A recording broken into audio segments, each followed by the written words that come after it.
All right, day number 23, starting off with sandbag bear hug carries with 91 kilo bag, 150 feet, so it's 6 25-foot lengths I'm doing here, into 10 deadlifts with 130 kilos, which is 65% of my 1 rep max currently, and I've done this weight for the last 4 weeks with my aim to just get a little bit better form each week, having a little bit of a flatter back.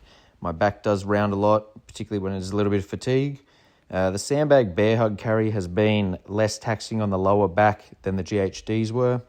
And then this week, in comparison to last week, the overall volume of the time that I'm holding the bag and the amount of reps with the 130 is a little bit less. So I figured I should be able to get through this with a little bit better form. I felt decent on this first set, but definitely felt the muscles in the lower back, hamstrings and glutes fatiguing pretty quick come that second set, and then for the next 3 after that. But good start. I feel a little bit better in this piece than yesterday's session.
So for workout 1 today, we've got a 4-time running, deadlift and muscle up workout with a descending rep scheme, 400 meter run to start, 400 meter run to finish.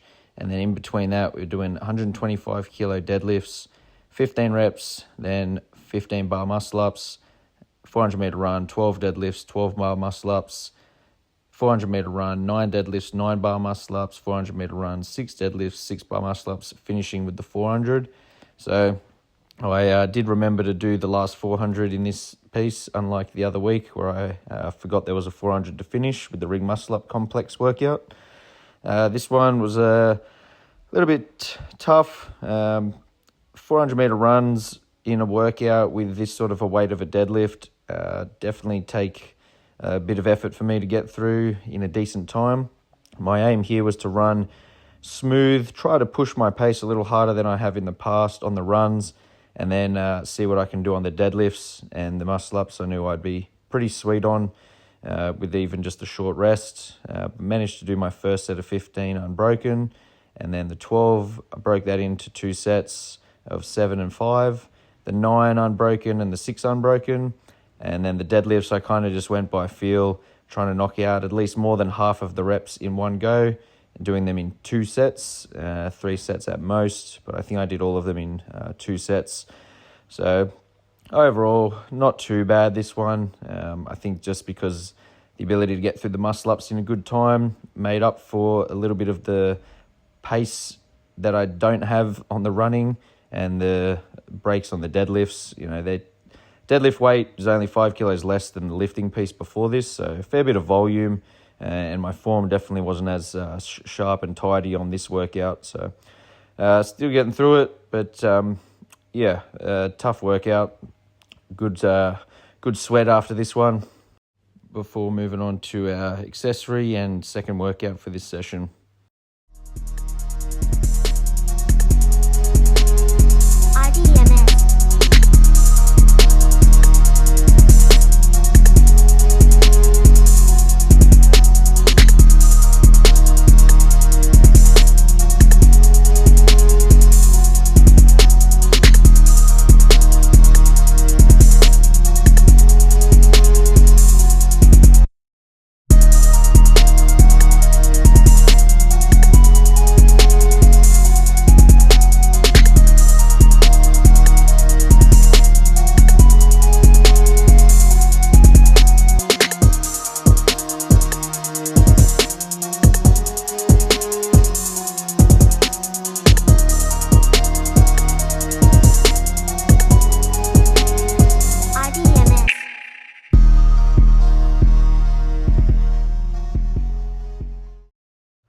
So today's accessory, a bit of a fun one, triple under practice, just 10 minutes for quality.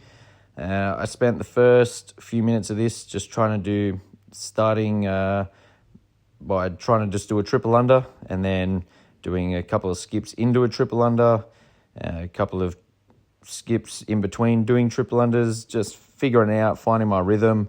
I haven't done too many triple unders before. I may have done them once or twice in a class warm-up. So I knew that it wouldn't be smooth to start, but I was pretty happy with this. It only took me about 6 minutes before I started to figure it out. So a couple of single triple unders done, and then here I start to figure it out. I get a couple in a row with a few skips in between, but that was after just a minute and a half of it. It was more of a rhythm thing. I think my jump height wasn't getting quite high enough. And then the flick of the wrist, I was just spinning them constantly, as opposed to like a double under where you just do that double flick and then stop. So here, started to figure it out that I had to just go that triple flick, stop, and then just get that cadence, find the rhythm. And then here I finally figure it out and string a few together. I ended up getting 11 reps in a row, and then my best set was 14. So here it is.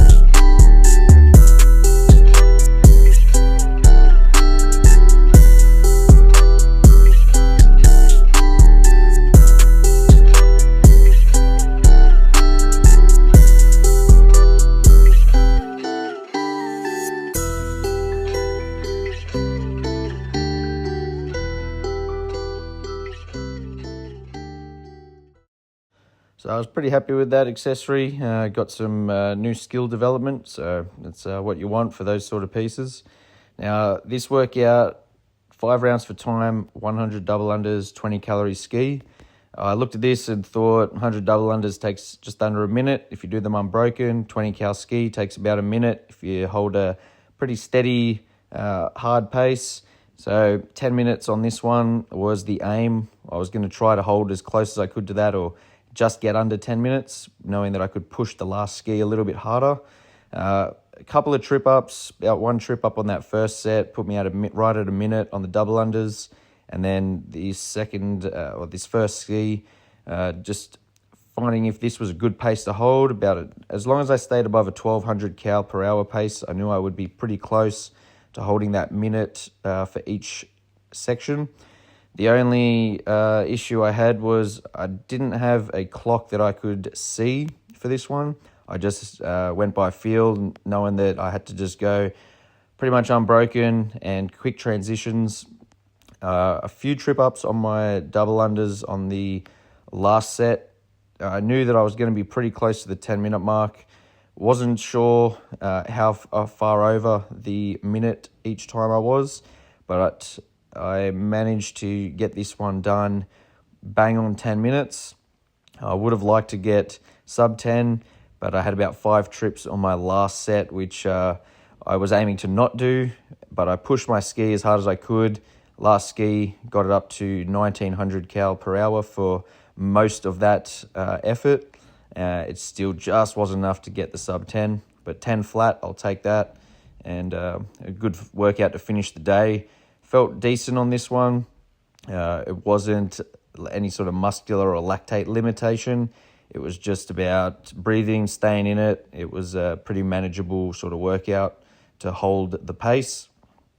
And that's about it for today. See you tomorrow for Wednesday session.